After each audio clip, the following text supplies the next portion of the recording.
Hey, bienvenue dans ton Yann et Frank. Aujourd'hui, on revient sur l'affaire Filosa. Il y a du développement, rééducation, rédemption. Ah, man. Quelle histoire.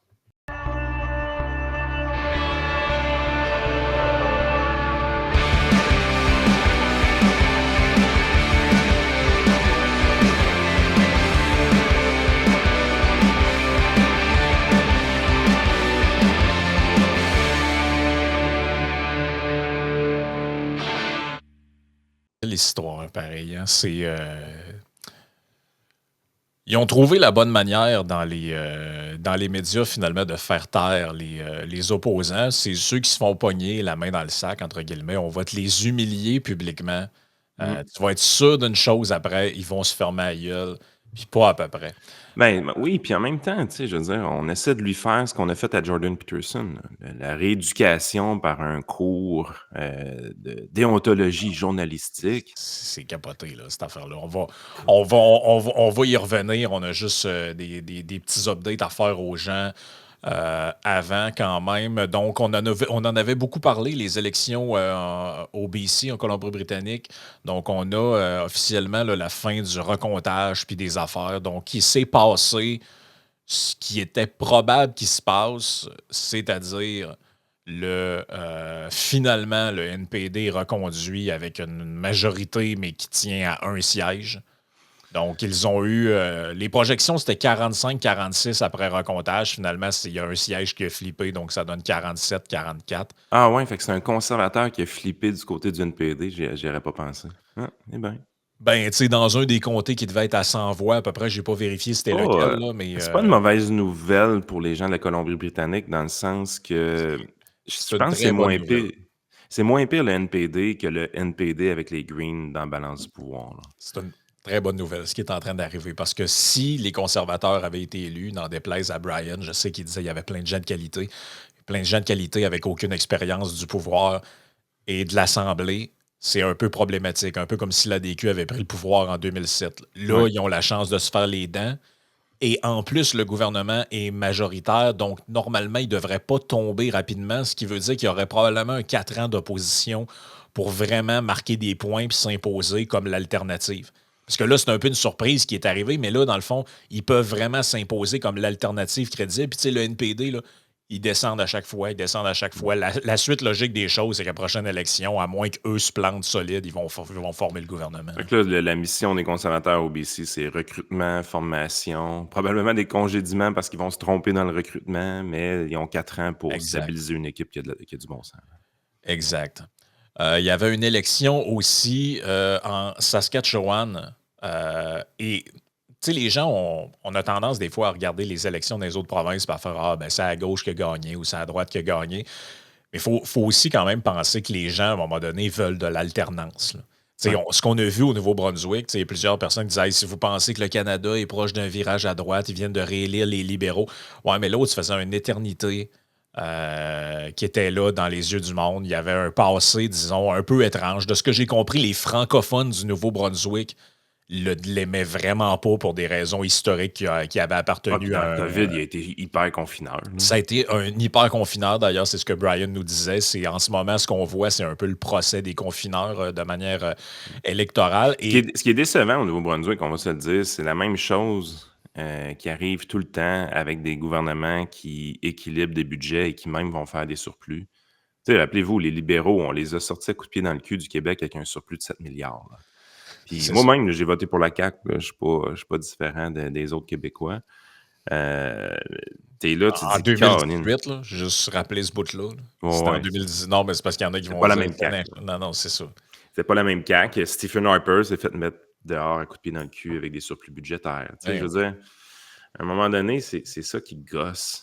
C'est que effectivement. ce qu'on aime beaucoup, nous autres, la rigueur financière, ben, malheureusement, pas toujours Non, récompensée. non, c'est ça.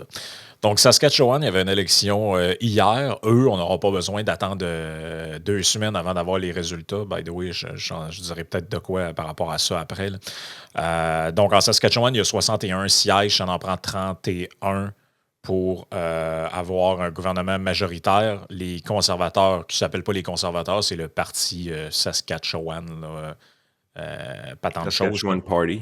Ouais, Saskatchewan Party, ou en français, le parti saskatchewanais, là, qui a plus l'air d'un. Ça a plus l'air d'un nom d'un ingrédient que dans un mélange d'épices à steak Montréal que d'autres choses, là. Mais donc, ils en ont eu 35. Donc, ils conservent un gouvernement majoritaire, même s'ils perdent 13 sièges. Mais j'aime Donc, ça un c'est. gouvernement, moi, de 60 quelques députés.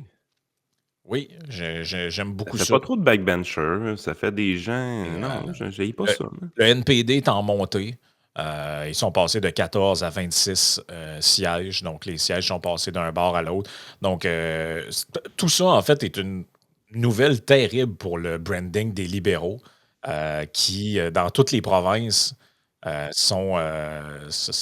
c'est carrément une catastrophe, en fait, ce qui se passe pour eux autres. Fait qu'ils sont soit rayés de la map ou soit carrément écartés, à part au Nouveau-Brunswick, dans les maritimes, que le branding existe encore. Ailleurs, dans les autres provinces canadiennes, tu vois que le branding libéral est en train de littéralement disparaître au profit du NPD, ce qui est peut-être une bonne nouvelle parce que ça les oblige justement à se positionner gauche-droite au lieu de faire l'espèce de numéro centriste par rapport, là. Écoute, avant qu'on rentre dans le philosophe, quand même, juste rappeler nos commanditaires. Donc, Ranch Brand, évidemment, commanditaire de la première heure de Yann et Frank. On vous rappelle le code promo Yann 10, donc Yann avec un I. Bien important, sinon ça ne marchera pas. C'est pour avoir votre 10% de rabais sur les vêtements. Il y a encore un auditeur, une auditrice, en fait, je devrais dire, hier, qui a écrit pour dire qu'elle avait reçu son stock. C'est vraiment des beaux vêtements de qualité qui, si vous faites comme moi, vous les lavez souvent, ben, ils n'ont pas l'air à trop se défaire au lavage. Ça, c'est un critère qui est quand même assez important. Des fois, tu ajoutes des shit au magasin, puis tu te dis, ouais, j'ai lavé ce t-shirt-là 2 fois, il est déjà tout décrissé. Ça, c'est du linge de qualité. L'autre commanditaire, ben, c'est Ready for Canada. Donc, ça s'adresse à un peu tout le monde qui est dans qui a des besoins en termes d'immigration, que ce soit travailleur temporaire, que ce soit, en fait, que vous soyez un travailleur temporaire ou que vous soyez une business qui en cherche. On le sait, c'est un gros sujet en ce moment, là. Le PQ parle de ça tous les jours, puis tout, là. Si vous ne savez pas comment ça marche, vous avez besoin d'aide pour votre représentation auprès de l'État, puis c'est compliqué. Vous faites affaire avec eux. Eux, c'est un service clé en main. Vous donnez les documents qu'ils vous demandent de donner, vous signez ou ce qu'ils vous demandent de signer, et eux, ils s'en occupent. Si aujourd'hui, là, les gens veulent des trucs clés en main, là, tu vas chez le notaire, tu regardes, dis-moi ce qu'il faut que je signe, que je parte. Ben, eux autres, c'est un peu le même genre de service. Ils vous donnent un service d'accompagnement, finalement, dans tout ça. Fait que Philosa, rappelons un peu les événements. Donc, il était dans un. Parce qu'il y a peut-être des gens qui arrivent dans ce podcast-là, ils n'ont pas suivi, puis ils n'ont pas écouté le premier. Donc, dans le fond, Philosa est dans une émission avec Philippe Quentin. Philippe Quentin. Et Philippe, et le sujet autour de la table, imaginez donc, c'est la lunosensibilité. Donc, Chose qui n'existe pas. chose qui n'existe pas, mais bref, l'histoire que quand il y a la pleine lune, il y a des femmes qui virent complètement sur le top, il y a des hommes qui ont envie plus de sexe, tu sais, toutes ces croyances-là, là. Ton poil de chest pousse plus vite. Le poil de chest pousse plus vite. Tout ça, un peu, comment je dirais ça, euh, nourri par des phénomènes naturels comme les marées, par exemple, là. Tu sais, donc là, à la base, il y a comme un mini bout de raisonnement logique là-dessus, là. Tu te dis, Ben, comme toute théorie du complot, là. ben, comme toute théorie weirdo, là. Je dirais même pas, je sais pas si je dirais que c'est une théorie du complot, là. Ben, ça, non, c'en est pas une, parce que c'est pas un complot, là. Théorie weird. Mais bref, lui est autour de la table et il dit, ouais, il dit, moi, j'ai déjà cru que l'homme était allé sur la Lune, mais là, j'y crois plus. Puis là, ben, tu sais, on avait expliqué un peu tout là, ce qu'il avait l'air de vouloir dire là-dedans, que tu sais, le projet Artemis, que tu vois quand même en 2024, ça a l'air compliqué, il y a des enjeux, tout ça. Puis là, tu sais, n'importe qui regarde ça, tu te dis, c'est parce que Chris, c'est Elon Musk qui est rendu qui fait atterrir des réacteurs de fusée sur des cure-dents en plein milieu de l'océan, là. Tu sais, je veux dire, d'après moi, ils sont rendus capable de faire bien des affaires. On va aller sur Mars avant même que vous y réfléchissiez trop, là.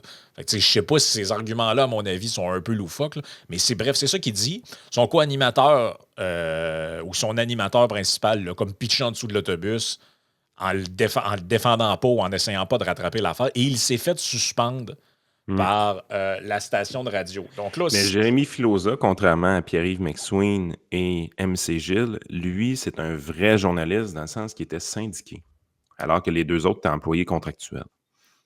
ce qui veut dire qu'ils peuvent pas le mettre à la porte. C'est ça que tu dis. Exactement. Ils ne pouvaient pas le mettre à la porte sans déclencher une guerre avec le syndicat et tout ça.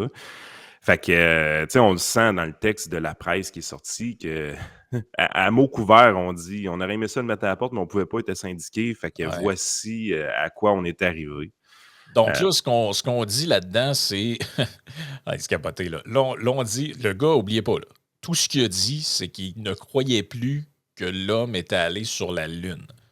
Tu sais, il a pas dit que il a pas fait de la négation de génocide ou, tu sais, il a mmh, pas dit que: on utilise le «Ouais, mot négationniste dans l'article, hein. non, non, mais ça, je suis plus capable». J'en ai C'est parlé un matin dans la chronique, je ne suis plus capable. Les gens qui font ça, vous êtes des fous, là. C'est la connotation. Tu sais, puis ça, là, le précédent de ça, c'est vraiment la pandémie, là. Pendant la pandémie, ils disaient aux gens: «Ouais, vous êtes, toi, tu penses pas que les masques, ça marche tant que ça, négationniste». Non, non. Le négationniste, c'est un mot qui désigne spécifiquement les gens qui nient le génocide juif, là. Si vous utilisez ça pour dire: «Ah, j'ai dit à Monique qu'il fallait mettre une tasse et demie de farine dans la recette de gâteau, elle m'a pas cru, c'est une négationniste». Non, Non, non. non, Là, si ça va faire, là. les mots veulent encore dire quelque chose, hein. Ben non, mais malheureusement, on dirait que les mots veulent plus rien dire. Trump, c'est Hitler, l'autre, il est négationniste. Hey, savez-vous, c'est rendu n'importe quoi, là. Faut juste c'est parce que c'est extrêmement irrespectueux pour les gens qui sont, Ceux et celles, c'est rendu seuleux, Frank, là. non, mais pour vrai, moi, si j'étais un descendant ou quelqu'un que sa famille a crevé dans des camps, là, je lui donnerais un chien de ma chienne, j'aime autant vous le dire, là. C'est dégueulasse, là, Ah, je suis d'accord. ce truc-là. Tu sais, je veux dire, c'est irrespectueux, c'est hors de propos. C'est pas des propos négationnistes qu'il a fait. Qu'est-ce que vous racontez là? Tu sais, on va dire, ah, Jérémy Filosa, Robert Forisson, même combat. Tu sais. Je veux dire, c'est complètement ridicule. Donc là, on nous dit retour aux normes journalistiques pour Jérémy Filosa. La fusée de Jérémy Filosa a finalement atterri sur une surface stable au 98.5. Vous se Wow! trouvez vraiment drôle pour ce jeu de mots-là. Le reporter sportif qui a déclaré ne plus croire que l'homme ait réellement marché sur la Lune ne perdra pas son emploi à la station la plus écoutée de Montréal et suivra une formation pour rafraîchir ses connaissances des normes journalistiques de base. OK, là, ça, on lui fait un Jordan Peterson. On l'envoie en rééducation. Ah, c'est une séance d'humiliation publique là, que le gars est en train de subir, là. Solide. C'est vraiment une séance d'humiliation publique, là. Selon mes informations, tout le monde a compris qu'il y a un lien entre la presse et le 98.5, là. Selon mes informations. Il a juste appris ça dans la boîte, là. Jérémy Filosa a rencontré ses patrons lundi matin et a accepté un poste à la recherche pour la préparation des émissions de sport au 98.5. Fait qu'il a perdu son micro. Tu sais, je sais pas, là, mais C'est pas un mettons. renvoi, mais le gars, il parlait au micro à tous les jours. C'est pas un renvoi, mais il y a plus de micro. Ben non, c'est pas un Il a renvoi. il a le même salaire, il y a plus de micro. Ça, le- ce qui s'est passé, imaginez, c'est comme si, mettons, on met ça en termes de notre podcast, là. Moi, je dis une niaiserie, ce qui m'arrive vraiment jamais. Puis là, Yann, il me rencontre avant le podcast, il dit là, t'as dit des niaiseries. Fait que, ben, pour te rafraîchir les normes, maintenant, tu vas être le recherchiste de Joey. Je te mets pas dehors, mais voici ce que tu vas faire pour les prochaines semaines. Puis Tu vas être- tu toucheras pas un micro non, tu avant toucheras pas longtemps. un micro. Ça s'appelle une séance d'humiliation, là. C'est ce que c'est. Ça s'appelle vraiment une séance d'humiliation, là. Tu Puis sais, ce qui est fou, là, c'est que tu as tout là-dedans. Tu as la rééducation, tu as l'humiliation, l'absence totale de support des collègues.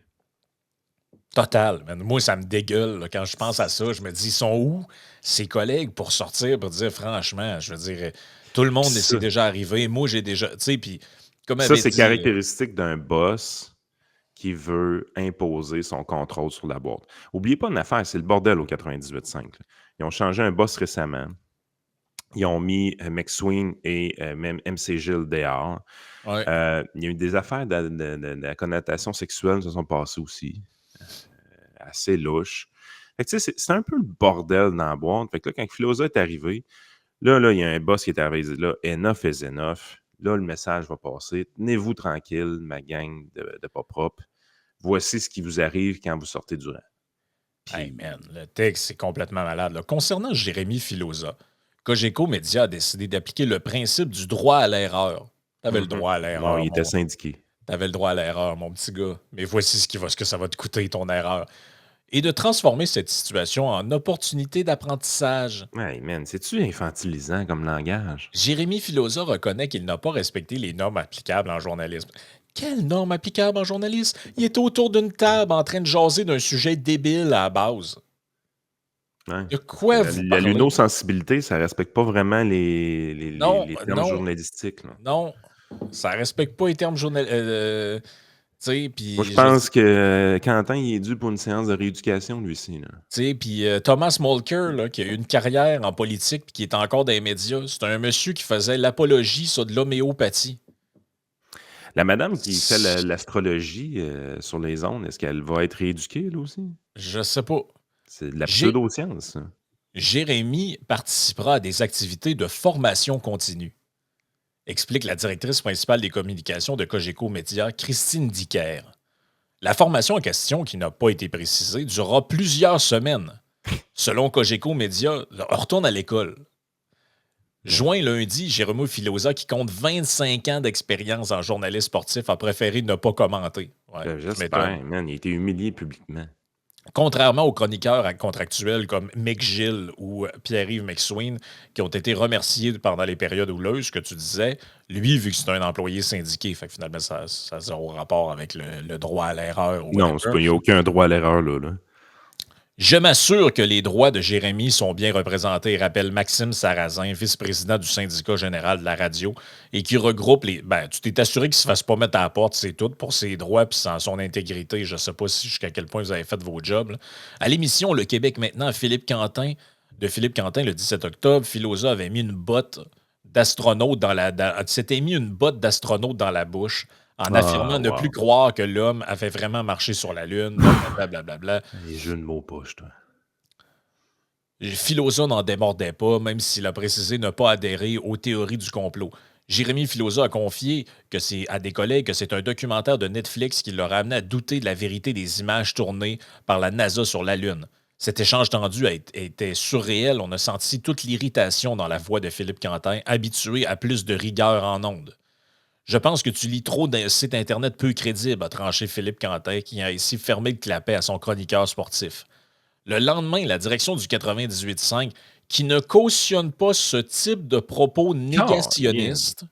Hey. Non, Non, non, t'as peu, là. Ah, moi, Ça si marche je vous pas, le là. dis, si quelqu'un dit ça à propos de moi, je le poursuis, là. Ben, honnêtement, Jérémy Filosa pourrait les poursuivre. C'est pas des propos Non, négationnistes, non, là. n'importe quel avocat chevronné, c'est de la diffamation, ce qui a été dit.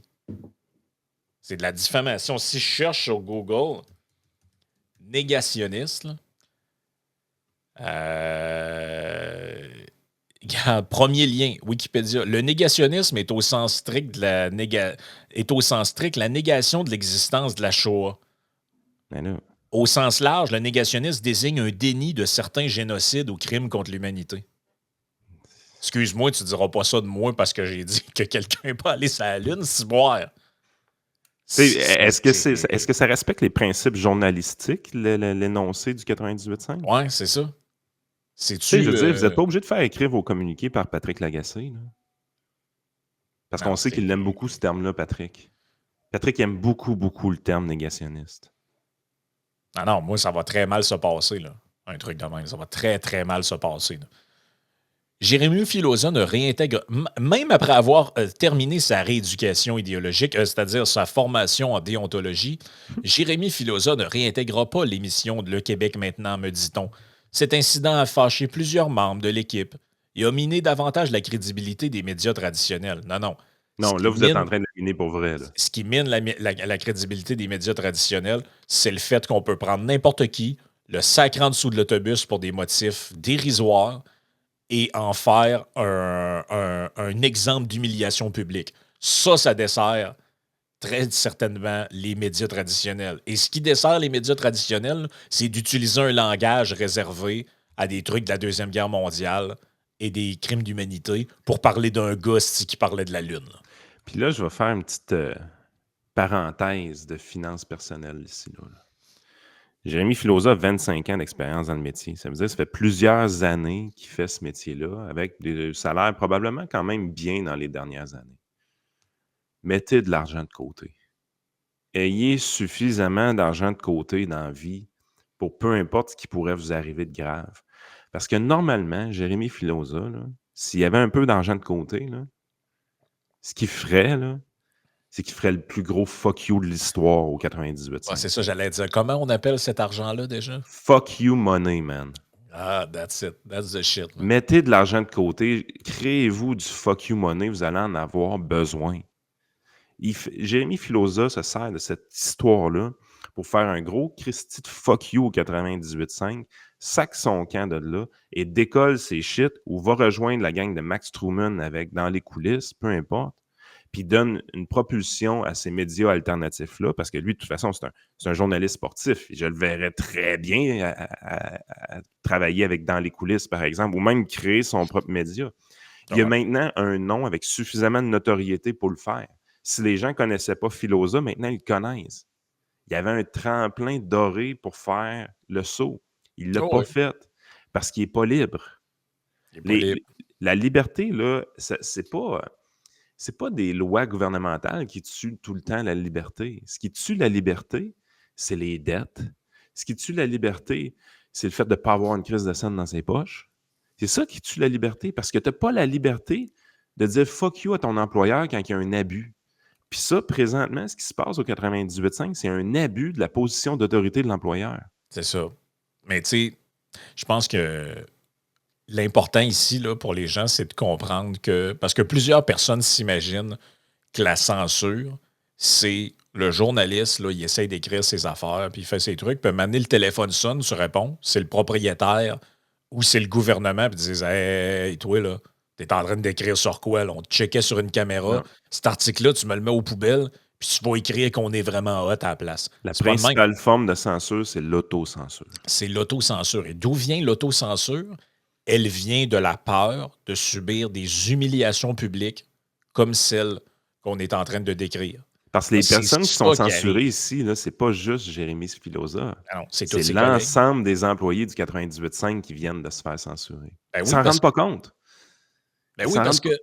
parce que Vas-y. c'est pourquoi. Qu'est-ce qui va arriver? C'est que si jamais quelqu'un d'autre dit un truc semblable, mais qu'il n'est pas sanctionné, lui, il va les poursuivre. Carrément. Pour atteindre à la réputation, pour whatever la raison. Mettons qu'il y en a une de ses collègues ou un, là, que dans 2 ans, il arrive puis il dit, je sais pas, ouais, euh, Kennedy, là, l'assassinat, c'est un peu weird hein, ce qu'on dit là-dessus. Moi, j'ai jamais vraiment cru à ça. L'histoire de Lee Harvey Oswald, y avait-tu un autre tireur puis tout? Là, le lendemain, elle est suspendue ou il est suspendu. On va dire, oh, propos. Mais mettons qu'il ne l'est pas, puis que ça passe comme dans du beurre. Lui, après, il peut revenir. Vous comprenez là, le climat de marde que ça installe? C'est que maintenant, tu peux plus rien dire Ben moi, sur rien parce que sinon, je veux dire, tu t'embarques les pieds dans un affaire de même. Là. ma prédiction, c'est que le 98.5, qui était quand même déjà très beige, va être encore plus beige. Parce que Hey, la journée que Patrick Lagacé va te regarder croche le matin, là, tu dis, oups, Patrick, il m'aime plus. Puis là, si Patrick, il m'aime plus, qu'est-ce qui arrive? Watch ce que tu dis, parce que Patrick, il cherche une raison pour pouvoir dire que tu es négationniste. Là. non, c'est débile. Là. Donc, on rappelle un peu ce que tu disais au début. Là. Les moments difficiles de la station, déclenchés d'abord par le départ de MC Gilles, début avril, congédié de façon abrupte. MC Gilles, Dave Éric Ouellette de son vrai nom, c'est mieux de garder MC Gilles, a levé le voile sur son gros conflit de personnalité entre lui et l'animateur vedette Patrick Lagacé, une chicane qui a nourri les réseaux sociaux et plusieurs émissions pendant des semaines. Fin juillet, le 98.5 a résilié le contrat d'une deuxième tête d'affiche, Pierre-Yves McSween. Le département des ventes publicitaires n'avait pas été avisé du départ de McSween, ce qui a causé un tollé à l'interne. Il faut savoir que sa chronique était présentée par un important commanditaire qui rapportait beaucoup d'argent à la station. Tu penses comment c'est fucked up, ça? Le directeur du 98.5 FM, Pierre Martineau, est parti en congé de maladie peu de temps après l'affaire McSween. Puis, fin août, la présidente directrice générale de Cogeco, Caroline Paquette, a été licenciée et remplacée par Martin Spalding, un ancien cadre chez le concurrent Bell Media. 2 jours plus tard, volte-face inattendu, la décision de recruter Martin Spalding a été cassée en raison d'une situation malheureuse, selon une note interne qui a été envoyée aux employés le 23 août. La vraie raison est sortie dans la presse en octobre. Martin Spalding a été tassé à la suite d'allégations passées de sexisme et de harcèlement psychologique en milieu de travail. Mis bout à bout, ces éléments ne donnent pas l'impression d'une station bien gérée. On se croirait plutôt dans Game of Thrones, où les têtes roulent au gré des conflits. T'sais, la vraie raison, plusieurs la soupçonnaient. Là. Les tweets de Filosa où il disait « J'ai été rencontrer des gens dans un rallye pro-Trump aux États-Unis. C'était du bon monde, finalement. » La vraie raison, là, c'est elle. Probablement reliée avec un conflit interne de valeurs politiques relié justement à cette affaire-là. Ça se sait là, sur un milieu. Mettons que vous êtes dans un milieu de travail, dans le milieu des communications. S'il y en a un qui est un peu le mouton noir de la gang, là, parce que dans ce gang-là, n'oubliez pas, il y a genre Ferrandez et du monde qui sont genre ultra-gauche. Imagine-les, lui qui arrive en fin de semaine, t'as fait quoi? J'étais d'un truc, là, j'ai été voir des pro-Trump aux États-Unis, puis c'est du bon monde, pareil, on penserait pas ça, mais il nous ressemble plus qu'on pense. C'est malade, lui, Chris. Comme le gars au Wisconsin hier dans le show que tu nous as raconté, qui est avec Donald Trump, que son voisin d'en face a mis une pancarte de Donald Trump, puis que là, il parle plus depuis. Hein. Mais lui-même avait une pancarte de Harris en avant. Là. Mais c'est... Je sais pas qu'est-ce que ça va prendre aux gens pour comprendre le... Tu sais, imaginez si ça se passe pour un sujet aussi insignifiant quand c'est important ce qui peut arriver. Imaginez, on l'avait déjà raconté, là, les histoires pendant la COVID, là, d'appeler dans des gouvernements qui font des pressions dans des stations de radio puis dans des médias locaux. Imaginez tout ce qui s'est passé. Imaginez derrière les portes closes puis dans les couloirs tout ce que ces gens-là ont dû se dire puis qu'ils savaient que les collègues les regardaient puis les scrutaient en disant « Au premier faux pas, mon gars, on va te crisser en dessous de l'autobus. » Exactement ce qu'ils viennent de faire avec l'histoire de la Lune, man. Imagine, si t'as ça pour la Lune, je finis là-dessus. Imagine si t'as ça pour la Lune, man, ce que tu pouvais avoir pour les masques, le couvre-feu, les vaccins, nomme-les toutes, là. Puis tu sais, ce qui est complètement fou, c'est qu'on voit qu'il n'y a aucune notion liée au capitalisme, dans le sens que Filosa, c'est un des rares qui a un nom connu dans cette station-là, avant cette histoire-là. Ils ont sacrifié quelqu'un qui ne devait pas leur coûter si cher que ça s'il était syndiqué. Je veux dire, c'était pas un animateur vedette à contrat, là. Fait qu'il était connu, puis en plus de ça, il ne devait pas coûter si cher que ça. Fait que c'est vraiment assez spectaculaire, je trouve, qu'il fasse... Tu sais, je veux dire, le salaire qu'ils vont payer Filosa pour faire de la recherche, je veux dire, c'est une catastrophe au point de vue de la rentabilité de la station. Tu sais, le gars, il va être payé trop cher pour faire de la recherche, puis pas assez cher probablement par rapport au fait que s'il était à contrat.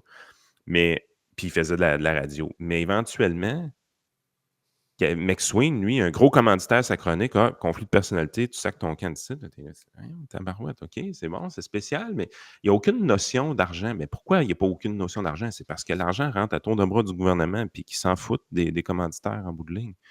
Mais la censure qu'on vient de voir, puis l'autocensure qui va s'appliquer dans le futur pour tous les autres artisans de cette radio-là, va rendre cette station-là beige, beige, beige. Le FM va continuer de décroître d'une manière rapide. Mais ce qui est le plus spectaculaire dans ça, c'est quand tu vois des gens comme Olivier Niquet d'utiliser cette situation-là pour ridiculiser des gars comme Jérémy Filosa et tenter de ridiculiser tous les gens qui en parlent d'une manière non pas péjorative, mais de dire « Hey, voici ce qui se passe en termes de liberté d'expression, voici le danger qu'on a dans notre démocratie, là, pour utiliser les termes de gauche. Voici des choses qu'il faut faire attention, puis ce que le 98.5 fait, c'est pas bon. Mais des tatas comme Olivier Niquet qui viennent ridiculiser les gens qui ont ce discours-là, c'est assez spectaculaire. Parce qu'un gars comme Olivier Niquet, là, il ne perdra jamais sa job tant et aussi longtemps que Radio-Canada, il y a 1,4, 1,5 milliard d'argent public qui va rentrer là. Hey, c'est de l'argent qui rentre à Radio-Canada. Je vais te dire mieux que ça. Il ne perdra jamais sa job tant et aussi longtemps qu'il va cibler toujours les gens qui ciblent en ce moment. Exact. Le jour qu'il va lâcher les baskets de Duhem, Moret, Jean-François Caron et autres, là, et puis qui va se mettre ses baskets de Ruba Gazal, GND Non, pire et que ça, compagnie, sa une carrière est personne chez terminée. Québécois. Une personne chez Québécois.